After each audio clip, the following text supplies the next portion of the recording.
Okay, hey everyone.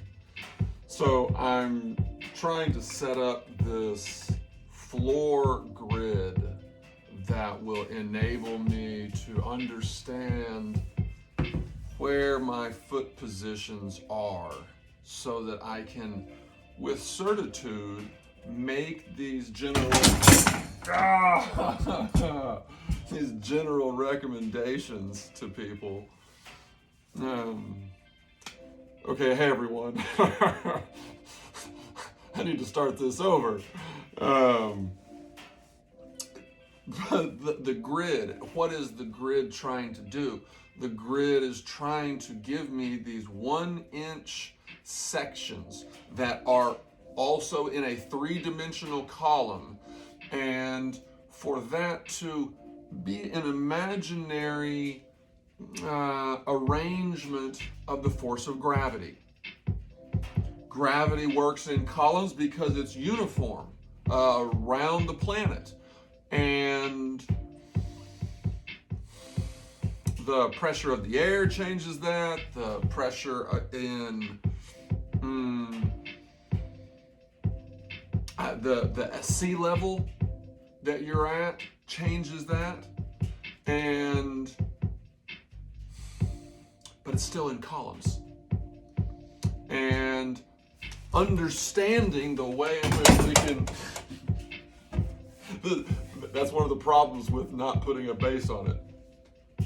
You know, you get a little bit more stability from something like this. So you've got one without, then one with a double. I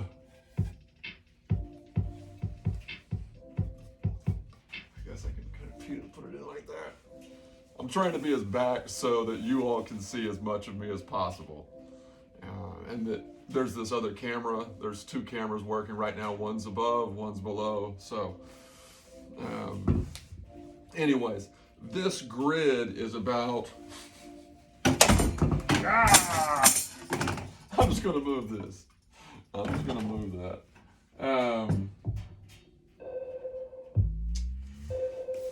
It's got that much. It's got this little circle, or this little half circle done. But I think that the grids are lined up. I've got the inches marked throughout here. So I imagine that here in,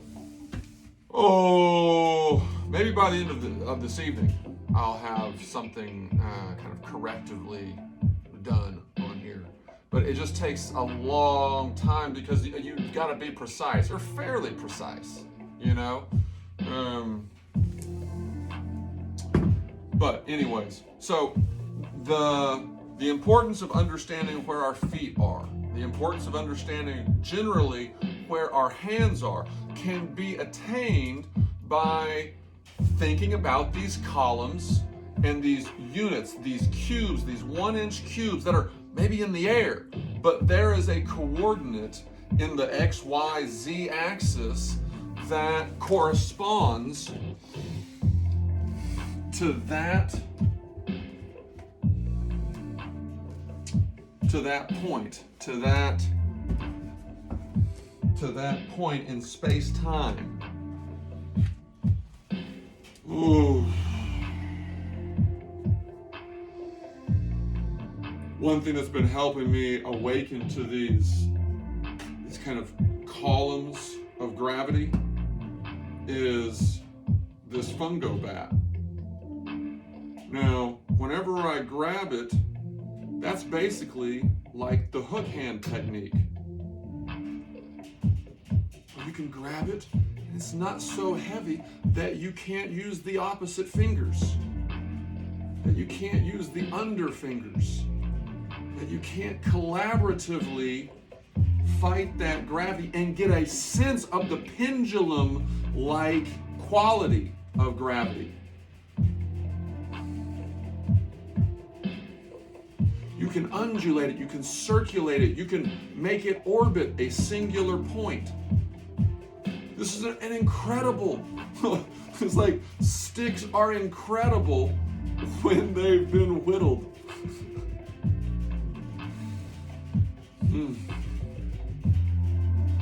So you're free to create these relationships in ways that are based on squeezing, and in ways that are based on trying to open and then trying to balance.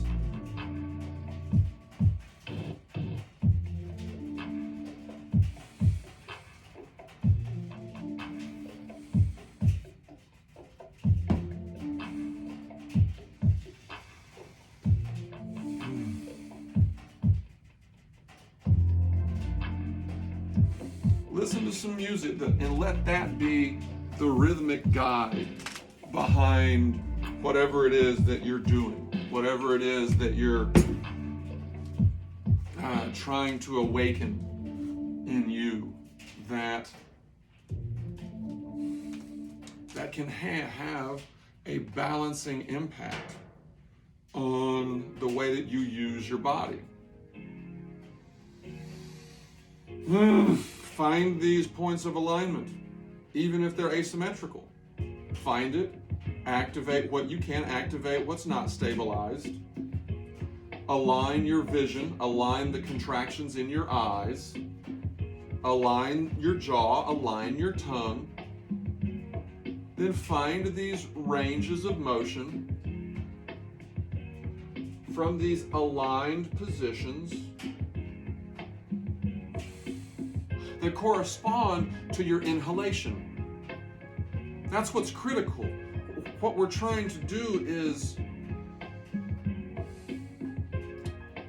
accentuate that understanding of where these centers are, whether they're out here, whether they're within, whether they're between our hands and our legs, our fingers and our wrists.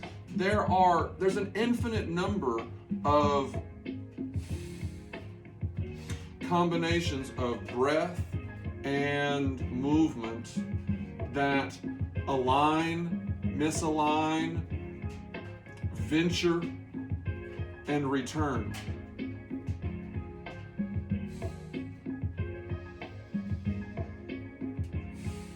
But you're always in some state of respiration.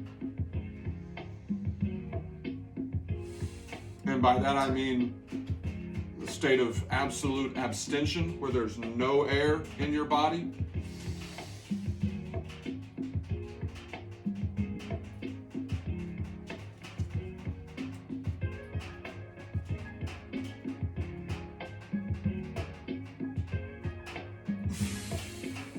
And when you're full of air, and when you're retaining all of that air, when you're retaining all that air pressure.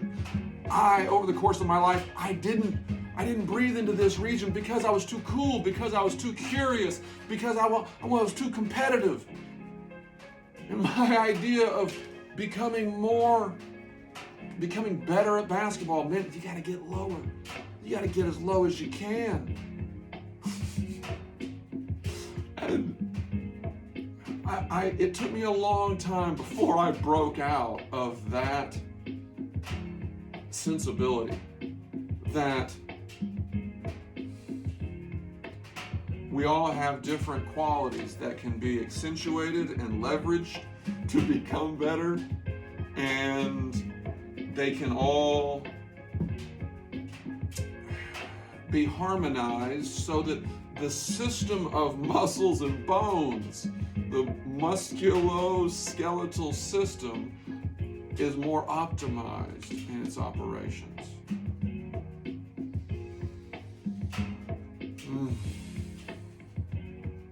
Which means that you're using your biceps, and then you're using your triceps when you're extending. And you're using a different meridian of that muscle to be that which is responsible, most responsible. Yes, the entire muscle is active. Yes, the entire muscle is being flexed in some way. But you're also stretching that which had been tense, that which had been flexed.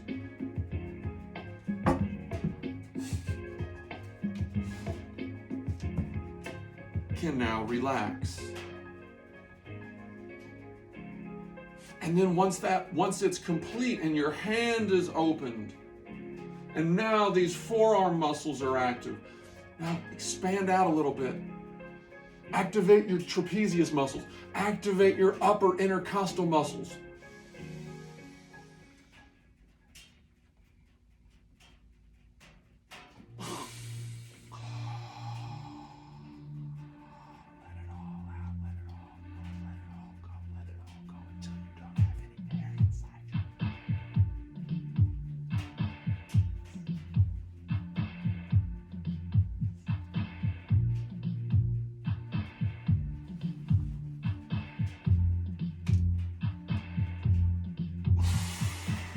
Oh!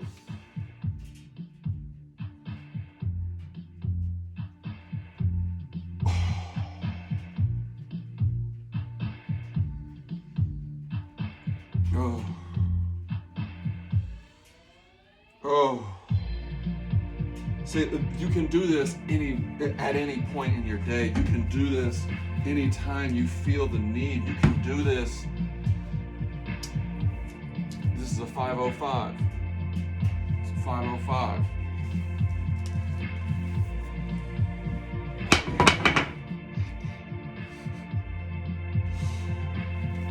The floor has been sanded, so it doesn't matter, even if it is, for the most part, stable. It can fall. I want these to be in the frame. Why? Because they can become like this.